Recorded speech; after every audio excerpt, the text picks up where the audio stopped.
दोस्तों नमस्कार।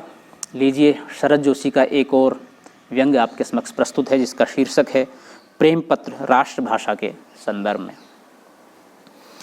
प्रेम में आदमी एकदम से अंधा नहीं हो जाता, धीरे धीरे होता है। जी शुक्रिया।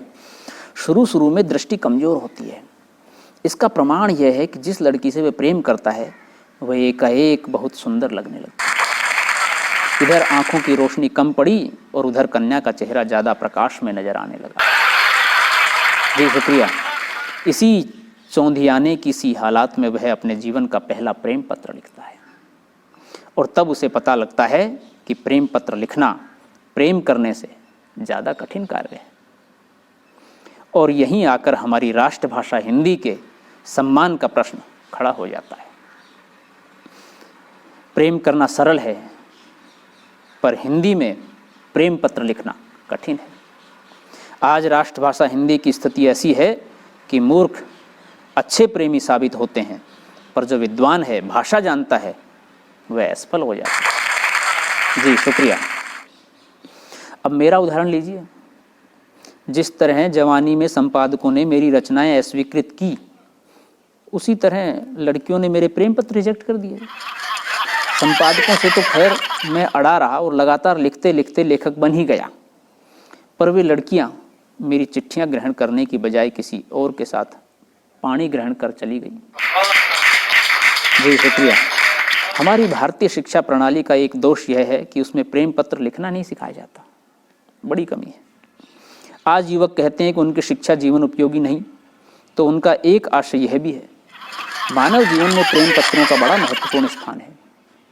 स्कूलों में यह तो कहा जाता है कि मित्र को पत्र लिखकर बताओ कि गर्मी की छुट्टियां कैसे बिताई, और पिताजी को पत्र लिखकर बताओ कि इम्तिहान के पर्चे कैसे गए।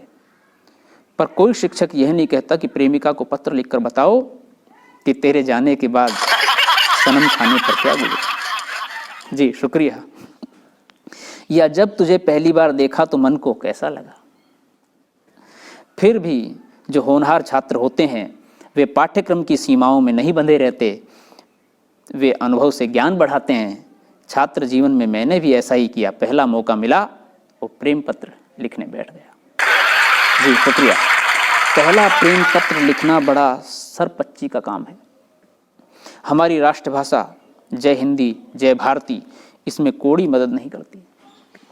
प्रेम संबंधी हमारी शब्दावली बहुत पिछड़ी हुई है। नाजुक मौकों पर उर्दू से शब्द लेकर काम चलाना पड़ता है। जरा सोचिए, एक पिछड़ी हुई शब्दावली में हम आधुनिक कन्याओं को कैसे प्रेम पत्र लिखें। आज जरूरी है कि एक आयोग की स्थापना हो जो प्रेम पत्रों में हिंदी का सवाल पर विचार करे। मैं जानना चाहूँगा कि हमारी राष्ट्रभाषा प्रचार की संस्थाएं इस दिशा में क्या कर रही हैं। गवर्नमेंट क्या कर रही है। क्या इन्हें नहीं पता कि प्रेम पत्र राष्ट्रभाषा के प्रचार के श्रेष्ठ माध्यम हैं। वे पत्र जो हिंदी भाषी युवकों ने अहिंदी भाषी युवतियों को दिए, या वे उत्तर जो हिंदी भाषी युवतियों ने अहिंदी भाषी युवकों को दिए, आज हमारी हिंदी विश्व के स्तर की भाषा बनने जा रही है। कल से हमारे युवक सारे संसार की कन्याओं को हिंदी में प्रेम पत्र लिखेंगे। यदि हिंदी में लिखे इन प्रेम पत्रों का असर नहीं हुआ, लड़की शादी करने को राजी नहीं हुई, तो युवकों का क्या होगा, क्या जाएगा। नाक तो राष्ट्रभाषा कटेगी। जी शुक्रिया। पहला प्रेम पत्र लिखते समय मैंने अपने मित्र से सलाह ली। उसकी हिंदी मुझसे अच्छी थी। उसने इतने प्रेम पत्र लिखे कि मोहल्ले में तो उसकी इज्जत गिर चुकी थी, मगर पोस्ट ऑफिस वालों की नज़र में काफ़ी बढ़ गई थी। लड़की का नाम क्या है, उन्होंने पूछा। नाम नहीं बताऊंगा, क्या भरोसा कल से तुम्हें लिखने दिया। जी, प्रेम पत्र लिखना बहुत ज़रूरी है क्या। इसमें ज़रूरी क्या होता है, बैंक से लोन लेना है क्या। जब ज़रूरी हो तब अप्लाई करो। बात लिखित में आ रही है, जरा सोच लो। प्रेम अंधा होता है, टटोल कर देखना पड़ता है संभावना है कि नहीं। वे परिस्थितियां होनी चाहिए जिनमें प्रेम पत्र भेजा जाए। मैंने कहा, जब तक प्रेम पत्र नहीं लिखूंगा परिस्थितियां कैसे उत्पन्न होंगी, जरा सोचो। आखिर वह मदद देने को राजी हो गया। मैंने उससे कहा, देखो, भावना शुद्ध हो या न हो, पत्र की भाषा शुद्ध होनी चाहिए। क्योंकि हिंदी के लेखक के नाते अपना एक इमेज है, सो बिगड़ना नहीं चाहिए। वह लड़की भी क्या चीज़ थी। बंजर जमीन पर एक गुलाब के फूल की तरह खिली हुई थी। कैसी उपमा है। देखती थी तो एक खंजर सा चल जाता था, पुराने टाइप का। वैसे खंजर आजकल म्यूजियम में नज़र आते हैं। इतना तो कहना होगा मित्रों की आज़ादी के बाद लड़कियों का स्तर उठा है, राष्ट्रभाषा का चाहे इतना न उठा हो। जी शुक्रिया शुक्रिया शुक्रिया, धन्यवाद। आप ये जानने को उत्सुक होंगे कि इस प्रेम पत्र का क्या हुआ जो मैंने लिखा था। राष्ट्रभाषा की उन्नति में आपकी ये गहरी रुचि मैं समझ रहा हूँ। वह मेरा पहला प्रेम पत्र था। उस कन्या के लिए भी ये पहला पत्र जो उसे किसी ने लिखा। मैंने जो लिखा उसका वह अर्थ नहीं समझ सकी। राष्ट्रभाषा हिंदी के साथ अक्सर ऐसा होता है। उसने वह पत्र अपनी माँ को दिया, वे थोड़ा थोड़ा समझी। उन्होंने पिताजी को दिया, वे काफ़ी कुछ समझे। उन्होंने मेरे स्कूल के प्रिंसिपल को दिया, वे सब कुछ समझ गए। जी शुक्रिया शुक्रिया, धन्यवाद। उनकी हिंदी अच्छी थी। पत्र की भावना को समझने के बाद वे क्रोध में आ गए। बोले, मैं इस शरद जोशी के बच्चे का सिर तोड़ दूंगा। हिंदी के मौलिक लेखन को प्राय ऐसी चुनौतियों का सामना करना पड़ा। जी शुक्रिया। इन प्रिंसिपल महोदय के विषय में इतना ही कहूँगा कि भारतीय शिक्षा के इतिहास में जिन पीटने वाले गुरुजनों का उल्लेख है उनमें हमारे प्रिंसिपल महोदय का नाम स्वर्ण अक्षरों में लिखा है। उनके द्वारा पीटे हुए बालक भविष्य में बड़े पदों पर बैठे और बड़े यशस्वी हुए। उन्होंने मेरी प्रतिभा को सही रूप में पहचाना कि यह होनहार बालक जो आज एक प्रेम पत्र लिख रहा है, कल से बड़ा लेखक बनकर राष्ट्रभाषा की सेवा करेगा।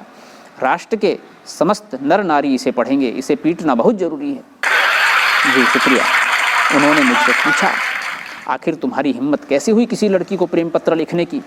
मैंने कहा, सर, आत्माभिव्यंजना के लिए साहस पहली आवश्यकता है। जी शुक्रिया। जब वे मुझे पीट रहे थे, मैंने पहली बार गहराई से अनुभव किया कि हमारी राष्ट्रभाषा कितनी पिछड़ी हुई है। एक बारगी में समझ नहीं पाया कि भविष्य में मैं किसे प्राथमिकता दूं, प्रेम पत्र लिखूं या राष्ट्रभाषा की सेवा करूं। वह कन्या जिसे मैंने प्रेम पत्र लिखा था, पता नहीं आज कहाँ है, यहाँ भी नहीं है। उसने किसी अच्छी हिंदी नहीं जानने वाले से शादी कर ली। उसकी किस्मत जोरदार थी, अपनी कलम जोरदार है। जिन जिनको मैंने हिंदी में प्रेम पत्र लिखे वे सभी किसी दूसरे से शादी करके चली गई। अब सिर्फ जोरदार कलम बाकी रह गई है जो राष्ट्रभाषा की सेवा में अर्पित किए हुए हूँ।